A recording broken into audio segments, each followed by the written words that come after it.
안녕하세요, 정성진입니다.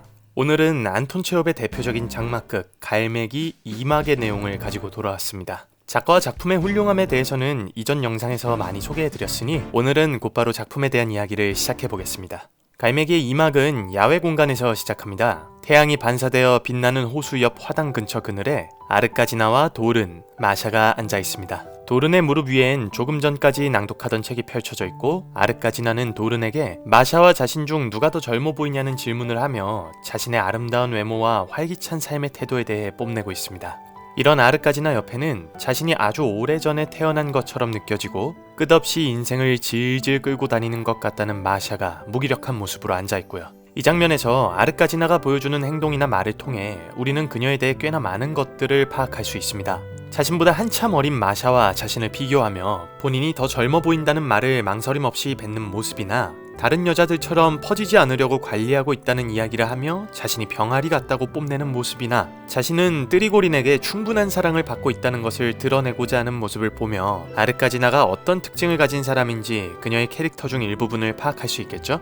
이후 아버지와 새엄마가 다른 지방으로 떠나 사흘 동안 자유의 몸이 된 니나와 소린, 그리고 메드베젠코가 등장합니다. 그들과 이야기를 나누던 아르까지나는 아들에 대해 걱정되지만 그를 이해할 수 없다고 답답해합니다. 그런 그녀에게 마샤는 이렇게 얘기하죠. 마음이 심란한 거예요. 그리고는 니나에게 수줍은 태도로 그분 희곡을 낭송해주세요 라고 합니다. 이 마샤라는 인물은 갈매기에서 꽤나 큰 비중을 차지하는 인물인데요. 그에 비해 그녀는 1막부터 2막까지 말이 별로 없습니다.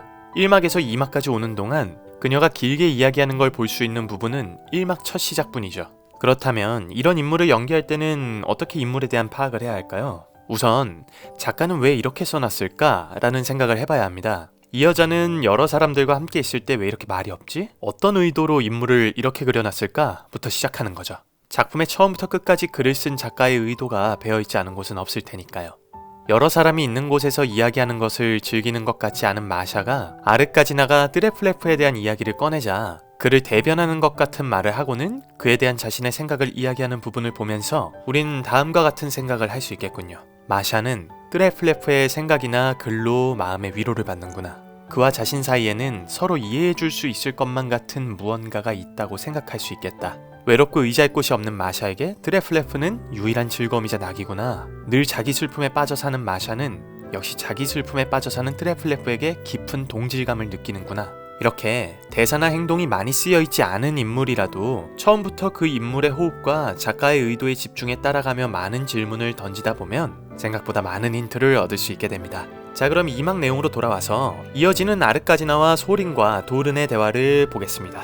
서로 그닥 소통이 되지 않는 모습이 드러납니다. 같은 주제에 대해 각기 다른 입장을 내세우는데 다른 사람의 이야기에 대해 동의하거나 이해해주는 모습은 찾아보기 어렵습니다. 사실 저는 이 장면을 볼 때면 실소가 터지곤 합니다. 우리네 삶에서 자주 볼 수 있는 모습이 아닌가 싶어서요. 이후에 샤무라에프와 폴리나가 등장하고 샤무라에프와 아르까지나는 말과 마부를 부르는 일로 크게 언성을 높입니다. 이 부분은 샤무라에프의 성격을 아주 잘 살펴볼 수 있는 장면이므로 그의 성격뿐 아니라 그의 아내 폴리나 및 그의 딸 마샤가 그를 어떻게 생각할지, 어떤 환경 속에서 살아왔을지 등 많은 것들을 유추할 수 있는 부분입니다. 다툼 후 다른 사람들은 자리를 뜨고 둘이 남은 폴리나와 도른의 대화를 통해 자신의 현실에서 벗어나고자 하는 폴리나의 마음을 엿볼 수 있습니다. 니나가 도른에게 큰 의미 없이 건넨 길가의 꽃도 몰래 버려버리는 폴리나의 행동도 주목해볼 만하죠. 그리고 이제 갈매기의 대표적인 장면이 연이어 나옵니다. 유명인들의 평범함에 대해 놀라움을 늘어놓고 있던 니나 앞에 드레플레프가 나타납니다. 그의 손에는 사냥총과 죽은 갈매기가 들려있죠. 드레플레프는 자신이 이 갈매기를 죽이는 비겁한 짓을 했다며 죽은 갈매기를 니나의 발 아래 받친다고 합니다. 자신이 머지않아 이런 모양으로 자살할 거라고 하면서요. 니나는 그런 드레플레프에게 그가 다른 사람처럼 변했다고 하지만 드레플레프는 자신이 변한 게 아니라 자신의 연극이 실패한 후 당신의 마음이 변한 것이라며 상처받은 자신의 마음을 쏟아냅니다. 우리는 이 장면 속 드레플레프의 긴 대사를 통해서 그가 자신이 가지고 있는 비교의식과 피해의식 등으로 얼마나 고통받고 있는지 살펴볼 수 있습니다. 드레플레프의 절절한 호소는 뜨리고린의 등장으로 인해 마무리되고 이어지는 니나와 뜨리고린의 대화가 2막 말미를 장식합니다. 뜨리고린은 써야 한다는 압박감으로 늘 수첩을 가지고 다니며 보이는 것, 느끼는 것, 관찰하는 것 등을 적기에 바쁩니다. 그런 뜨리고린에게 니나는 지속적으로 존경과 선망을 표합니다. 자신의 인생은 별 볼 일 없고 압박과 스트레스뿐이라는 것을 이야기해도 니나는 그에게 대단한 분, 유명한 사람이라는 단어를 쏟아냅니다. 그리고는 그의 인생이 얼마나 멋진 의미를 가졌는지 자신의 생각을 이야기하죠. 그런 니나를 보며 뜨리고리는 새로운 감정을 경험하는 것 같습니다. 그때 그는 발밑에 죽은 갈매기를 보게 되고 니나와 갈매기의 모습을 통해 새롭게 떠오른 극의 내용을 수첩에 메모해둡니다. 새로움과 설렘으로 벅차있는 그들의 모습 뒤로 조금 더 머무를 것이라는 아르카지나의 목소리가 들리며 2막은 마무리됩니다.